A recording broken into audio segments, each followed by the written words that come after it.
இன்னைக்கு திங்கக்கிழமை. நம்ம வீட்டில் என்ன சமையல் பார்க்கலாம் வாங்க. கிருத்திகை இன்னைக்கு, முருகருக்கு உகந்த நாள். சுட சுட சாதம்,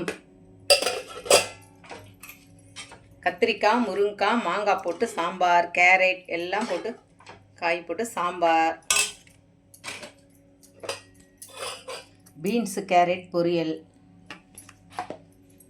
சேப்பக்கிழங்கு வறுவல், ரசம், வத்தல் பொரிச்சு வச்சுருக்கேன்.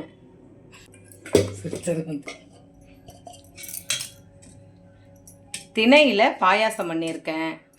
இன்றைக்கி கிருத்திகை இல்லைங்க இல்லையா, முருகருக்கு உகந்த நாள். திணையில் வந்து பாயாசம் பண்ணால் அவருக்கு ரொம்ப இஷ்டம். அதனால் திணை இதில் பாயாசம் பண்ணியிருக்கேன். இப்போ சாமிக்கு படைக்கலாம் வாங்க.